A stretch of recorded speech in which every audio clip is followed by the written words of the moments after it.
we had 800 people in Naples Friday night at a town hall meeting. We had 900 people the next day at a book signing. I think we're going to have a good crowd tonight. Let me ask you, did you hear that Bill Clinton, let me play Bill Clinton, he gave an interview to Newsmax, and this is in part what he said about you. In your opinion, why do you think Newt Gingrich is emerging? Well, because of his performance in the debates, and it's not necessary. It's not any traditional sort of charisma. It's that he thinks about this stuff all the time. He's articulate, and he tries to think of a conservative version of an idea that will solve a legitimate problem. What do you think of that? Well, I thought it was very flattering. I mean, he and I did work out welfare reform on a bipartisan basis. We worked out 4 balanced budgets. We worked out the first tax cut in 16 years. We worked out Medicare reform. People forget that while we fought, we also both were mature enough, unlike the current president. We understood that you couldn't get anything done under our Constitution unless you could find a way to find a common ground. So in between the fighting, we negotiated very hard, and we got stuff done.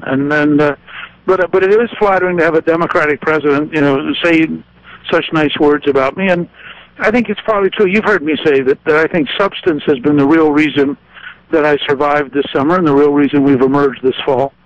And I think it's the reason that the New Hampshire union leader endorsed us yesterday, which was a really big moment in the campaign to have the union leader decide that I was the person they wanted to back for president in New Hampshire.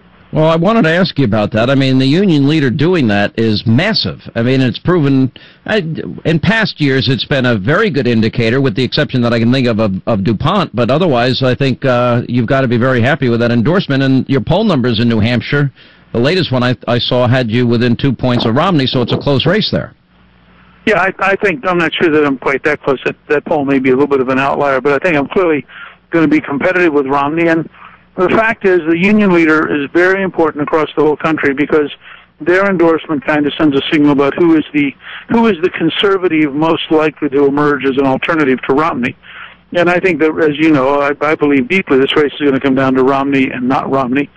And what we've been working to do is to create a very broad coalition that is prepared to solve the country's problems and is prepared to help create jobs and prepared to get back to a balanced budget, and to do it on solid conservative principles. And I think that's all beginning to work at bringing people together in a way that has me very encouraged, both here in South Carolina, where I'm talking to you from Charleston.